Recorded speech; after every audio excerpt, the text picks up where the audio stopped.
brought to you by Palvi Agrico. आता शेतीसाठी जे काही लागणार ते घरपोच मिळणार, तेही मोबाईलच्या एका क्लिकवर. आता याच्यामध्ये ब्लॅक बॉक्स हे जास्त इंटरेस्टिंग आहे.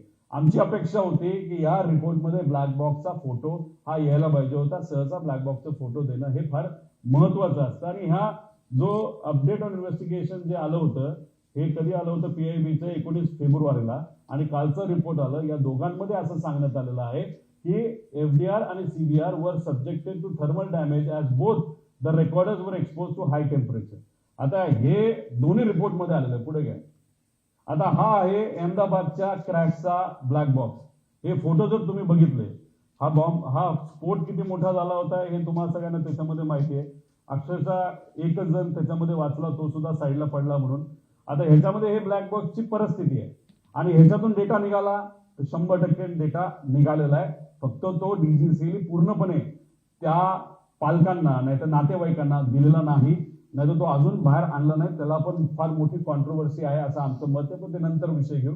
तर हा ब्लॅक बॉक्स आहे एअरबसचा ड्रीमलाइनर. पुढे आता हा आहे लेअरजेट 55. हे पुढचं मॉडेल आहे. कुठं पडलं होतं तर US मध्ये, फिलाडेल्फिया मध्ये पडलं होतं. त्याचा व्हिडिओ आहे. इथं जर तुम्ही बघितला, माणसाच्या मागे विमान पडलं, स्फोट झाला आणि त्याच्यातला हा ब्लॅक बॉक्स आहे. आणि या ब्लॅक बॉक्सची सगळी माहिती ही तिथं काढण्यात आली, रिकव्हर करण्यात आली. पुढे आता ह्याच्यामध्ये तेजस प्लेन क्रॅश ही दुर्दैवी घटना दुबईला झाली होती. आपलं एअरफोर्सचं विमान हे पडलं होतं, फार मोठा घात झाला होता. आपला पायलट होता, शहीद झाले. आता ह्याच्यामध्ये जर बघितलं तर ह्युमन कॉज वगैरे दिलंय, पण हा सगळा डेटा दुबईला प्रोटेक्टेड आहे, काही अडचण नाही असं सांगण्यात आलेलं आहे. एवढा मोठा, आणि ते सुद्धा सुपर जेटचा क्रॅश होऊन सुद्धा. पुढे आता हे मी सगळं तुम्हाला माहिती सांगितलं, यात काय मी खोलात जाणार नाही. किती टेम्परेचर, कसं काय, हे सगळं मेल्टिंग पॉईंट वगैरे तुम्हाला सांगितलं. पुढे आता ह्याच्यामध्ये तुम्हाला मगाशी एक सांगितलं होतं, 2023ला एक असिस्टंट जे डिरेक्टर होते त्यांचं नाव होतं रामचंद्र. तर ह्यांनीच अजितदादांच्या ब्लॅक बॉक्सच्या वरती सही केली आणि तिथं असं पोलीस स्टेशन ब्लॅक बॉक्स सुरक्षित असल्याची नोंद ही बारामतीला तिथं झाली. आणि सही कोणाची असेल तर हे रामचंद्रनची सही आहे. याच्यात त्यावेळेस 2023ला ते असिस्टंट डायरेक्टर होते. तो तपास पुढे कुठंच गेला नाही, पण आता हे असिस्टंट डायरेक्टरचे हे आता डेप्युटी डायरेक्टर झालेले आहेत रामचंद्रन, आणि त्यांची ती सही आहे. म्हणजे तिथे ते लिहिलंय. हे जरा आम्ही फुल मोठं केलेलं आहे. पुढे घ्या. हा आहे अजितदादाचा ब्लॅक बॉक्स. हे आहे FDR आणि हा आहे CVR. आता ह्याच्यामध्ये तुम्ही जर बघितलं असेल तर इथं काही लोकांचे हे उचलताना बोटं लागले, म्हणून ह्याच्यावरची जी काही राख आहे ती तिथं स्वच्छ झालेली तुम्ही तिथं बघू शकता. आता हा आहे CVR हनीवेलचा आहे आणि LG टेक्नॉलॉजीचा हा FDR आहे. आता ह्याच्यामध्ये तुम्ही बघा, एकतर कलर आहे, ह्याच्या फक्त थोडीशी राख बसली. आता राख बसली नाही तर त्याच्यावर काय काजळी आली म्हणून हा डॅमेज आहे असं ते म्हणत असेल तर हे हास्यास्पद आहे. इथं कुठेही बाहेरच्या बॉडीला कुठं त्याचं हे झालेलं नाही, डॅमेज झालेलं नाही. ही जी नेम प्लेट असते, जसं मोटर आपली जी शेतातली मोटर असते, नाही तर कुठेही तुम्ही वॉशिंग मशीन घेतलं त्याच्यावर एक पट्टी असते, ती पट्टी चांगल्या क्वालिटीची आहे. इथं प्लास्टिकचं काहीतरी तिथं लिहिलेलं आहे, हे सुद्धा त्याच्यामध्ये कुठंच त्याला काही डॅमेज झालेलं नाही. आणि हा जो कनेक्टर असतो तो कनेक्टर सुद्धा कदाचित तो प्लास्टिक नाही तर कशाचा असू शकतो, तर तो कनेक्टर तिथं डॅमेज झाला नाही. आणि ह्याच्या आत एक चिप असते आणि एक रेकॉर्डर असतं. म्हणजे ह्याच्यात 1600 डिग्री सेल्सिअसच्या पुढे टेम्परेचर, म्हणजे हे सगळं टेक्निकल तुम्हाला सांगितलंय. हा आहे. आमची अपेक्षा होती की हा फोटो रिपोर्टमध्ये येणं फार महत्वाचं आहे, पण दुर्दैवाने तो रिपोर्टमध्ये तिथं आलेला नाही. पुढे आता एक तुम्ही अजून एक बघा. CVR was installed on May 3, 2021 as per the component maintenance manual of Honeywell.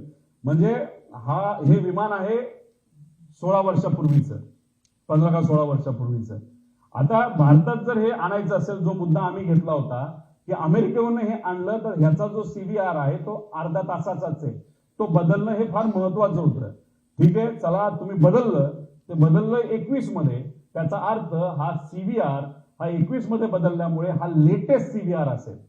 म्हणजे जुना जर असता तो जळला बिळला आपण म्हणू शकतो ओल्ड मॉडेल आहे, पण मग हा नवीन जर असेल तर मग हा याच्याबद्दलची डिटेल्स आम्हाला सगळ्यांना पाहिजे. हा नवीन आहे का तोच आहे, फक्त फसवण्यासाठी काय गोष्टी केल्यात त्याच्यात सीव्हीआर जो खराब झाला हे जे म्हणतायत, त्याचं मुख्य कारण असं आहे की सीव्हीआर जर 30 मिनिटाचा असेल तर हे विमान रजिस्टर होऊच शकत नाही, आणि रजिस्टर होऊ शकत नाही मग डीजीसीएचे अधिकारी अडचणीत येतील, म्हणून त्यांनी रिपोर्टमध्ये हे मॅन्युप्युलेशन केलं असं माझं मत आहे. आणि सीव्हीआर वॉज इन्स्टॉल ऑन 3 मे 2021. तर हा जो सीव्हीआरचं मॉडेल आहे हे आपल्याला तिथं हनीवेलला विचारावं लागेल, हे मॉडेल कधीच आहे, हे जुनं मॉडेल आहे का नवीन मॉडेल आहे, आणि नवीन मॉडेल जर लावलं असेल तर व्हीएसआरने हे घेतलं कधी, कुठून घेतलं, मॉडेलचे नंबर्स हे सगळ्या पद्धतीने इन्व्हेस्टिगेशन होणं महत्वाचं आहे.